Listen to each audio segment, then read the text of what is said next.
Chapter 12. Exterior, cockpit of flying saucer, day. The flying machine containing Vasily and Brontay carves through the air with an efficient, hypnotic alacrity, centrifuge purring. It rises above the favelas, swinging northeast towards the grand dome of the Metropolitan Police headquarters. How are you doing, Sasha? 2 other Met drones join them as he speaks. Interior, cockpit of saucer, day. Brontay's knuckles are white as her nails dig into the panels on the craft. She wears a squadjutant's boiler suit, a few sizes too big for her. She's in no mood to talk as the saucer begins its descent. Bazal studies her, scribbling in his notes before nearly heaving as the craft lurches forward. Interior, black space. Maria's eyes shed silent tears. She speaks, but her mouth doesn't move. I'm still alive. You can do this. Interior, cockpit of saucer, day.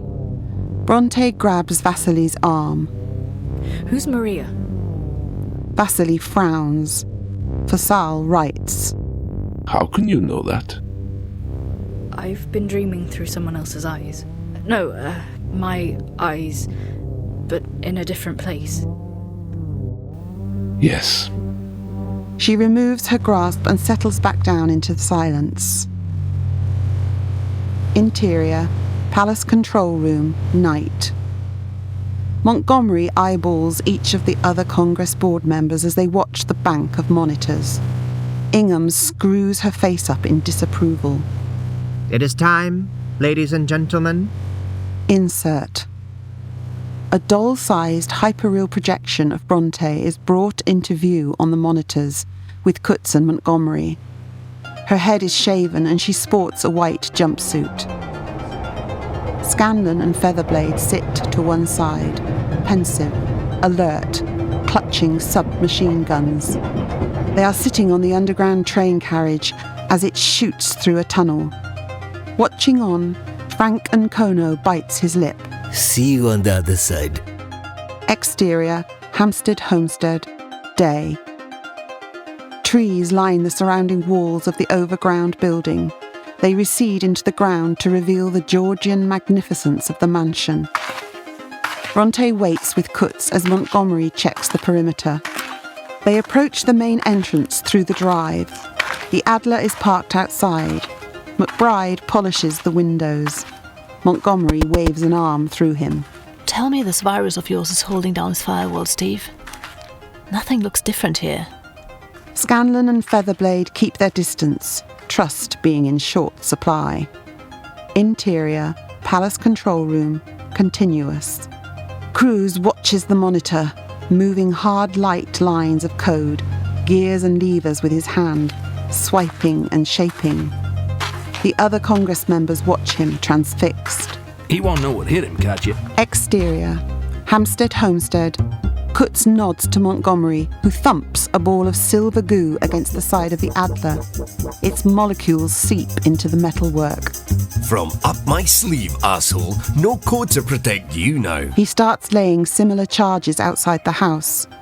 Brontay twitches, as if stirring from her trance. Anya? Misha? Who? Kutz sucks her teeth at the distraction and a needle extends from her fingernail. Why did you take me, you bitch? I was not a threat to you. Where's Maria? Come here. Scanlon steps forward. Easy now. The needle shoots into Brontay's neck and she tremors before settling back into her catatonic state. Misha and Anya. What? Those names. She's stoned as a monkey. I know, but... She points at the front door. You know I love you, Jean. But can we get this one done before the old man himself walks out and finds us poking around his porch? Later. Kutz pulls out a Yale key and inserts it into the lock. This is way too easy, though. Montgomery flinches. The door opens. Kutz guides Brontay inside and he follows them in, trailed by Scanlon and Featherblade on point. The door shuts after they enter.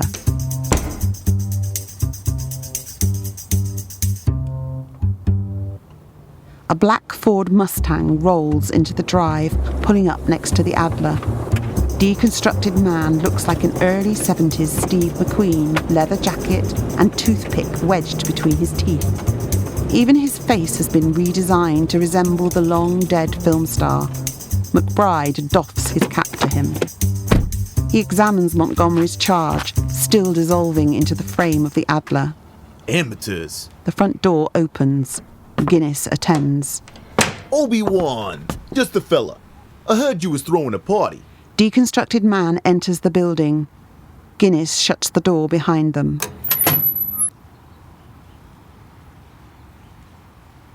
The saucer containing Vasily, Brontay, and Fazal comes into view, hovering and resting on the drive. The three alight the craft. McBride whistles while he works. As Brontay walks behind Vasily and Fazal, another identical Brontay joins her. Right. Focus. Stay calm and stick to the plan. Vasily spots the charge on the Adler and shakes his head. Identical Brontay is in Brontay's ear as she tries to calm herself. That's it. Don't give yourself another episode. Not right now, please. There's work to do. Brontay stops in her track. Oh, kindly fuck off, will you? Vasily stops, worried. The identical Brontay has vanished. I'm okay. He nods, still unsure. Fazal scribbles as he walks. Vasily approaches the door. He pushes, but it is locked. He considers the doorbell, stroking his chin. Well? You're not here to talk. You're here to observe. Fazal pretends to zip up his mouth. Stand back. Vasily raises a huge heavy boot and pile drives his foot into the door. It gives way, coming off its hinges. Ding dong. He gives Fazal a withering glance. They follow him inside. The trees spring up again around the perimeter wall. McBride stops his waxing and frowns. He approaches the shattered front door, removing his cap and scratching his bald pate. Guinness watches him from inside the hallway. The door rights itself, the splinters of wood repairing and hinges reforming. It tacks itself back onto the frame and Guinness eases it shut. McBride nods and resumes whistling his tune, returning to his detail on the Adler. Interior, palace basement, day. Maria lies in a fetal position on the floor. Fragments of hard light dance around the semi-opaque dome. Ingham stands over her. We're no better than them. Him. Steph, where are you? You're needed in the control room. Can't I take a shit in peace? Now, Steph. She breathes deep. Now or never. She presses a pen into Maria's neck. The prisoner begins to come to. Come on, love. It's Liberation Day. Exterior, palace grounds, day. Ingham gently guides Maria, uneasy on her feet and wrapped in a blanket, to the waiting Antonia and Angelo. Angelo hoiks Maria over his shoulder in a fireman's lift. I know what you mean about that lot. Why don't you come with us? I could use a smart woman on my side of the park. Ingham shakes her head. I swore an oath with my comrades. It all stops here. Maybe it ends here. What a waste. I hope not. Antonia heads for the gate with Angelo and Maria. Steph, I insist you get back up here now. Interior, control room, day. Ingham rejoins the panel. Briscoe smokes a pipe. Comrade Ingham, you're missing all of the fun. Cruz moves widgets and numbers around the display with glee. We own Mannycapra's ass. The whole mainframe got juiced as soon as Brontay stepped into the building. I love my code. More than people, old friend. On any other day, I'd say you should get a life. Watch this. His whole shithouse is about to fall in. He moves a neon button into the center of the space and hits Initiate. Rome burns.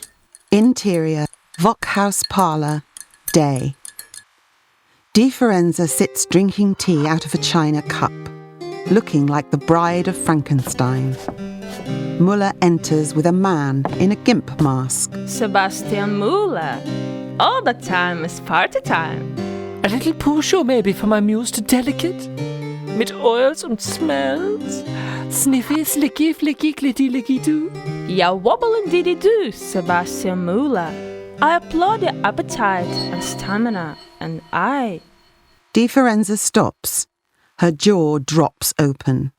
The teacup falls from her hand, smashing on the floor. Was ist das? Mein zwei-necked pumpkin? Muller frowns. A furry finger taps him on the shoulder. He spins to see a 12-foot, three-eyed gorilla. It grins down at him. Greetings from the Doctors' Congress. Consider yourselves hocked, Vogue scum. Today is Revolution Day. Muller cowers with Di Firenze in the corner. Exit program! Kill up! Exit!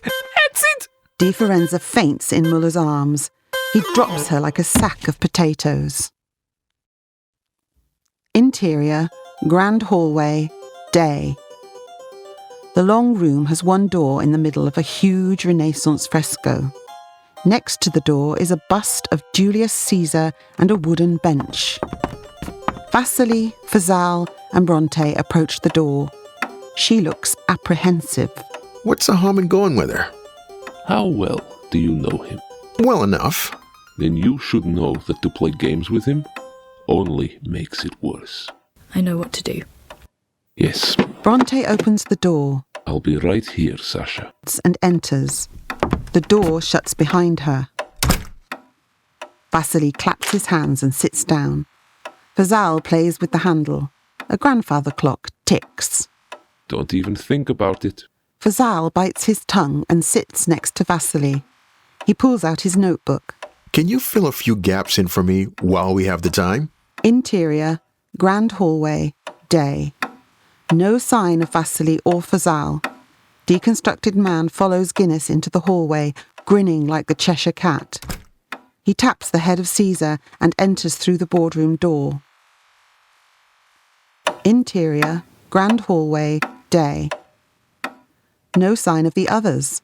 Kutz, Montgomery and Brontay stand outside the door.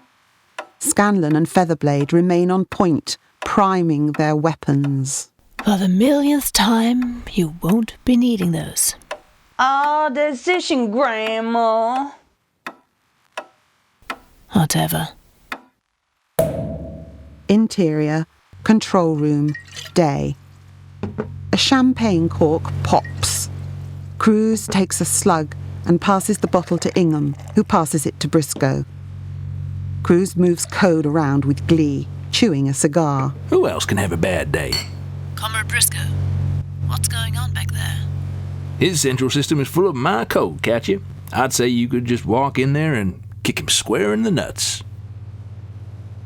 Katya, thank you for all your work, for everything. Ingham crosses her arms and looks at Unkono. Something is not right. Interior, grand hallway, day. Kutz smiles, youthful and tender for the first time in centuries. Montgomery goes to approach her, but she puts a hand up to stop him. We should be closing in. What's the rush? You heard what he said. We've won. Enjoy the moment. No, savor the moment. Katya, She presses a finger to his lips. Katya? I did once love you, Christian. You were an amazing man, in many ways. But now, you're a living ghost. What? Look, let Comrade Scallon take care of Mannycapra. You've been through enough. I need to see this through. I understand. You've never understood, baby. Not in several lifetimes. Over and out. Montgomery holds her hands. My brave, brave boy. Fooling the big, nasty Mannycapra like that? We'll build the future together, Liebchen. She kisses Montgomery and presses a switch on his belt. Interior, control room, day. Ingham grabs Briscoe's arm as Cruz creates more havoc on the mainframe. A huge fireball. Exterior, palace grounds, day. Kensington Palace explodes. Interior, World's End Cafe, day. Maria sits in a booth, clutching her blanket around her. The shockwave blows out the windows. She doesn't even flinch. Interior, grand hallway, day.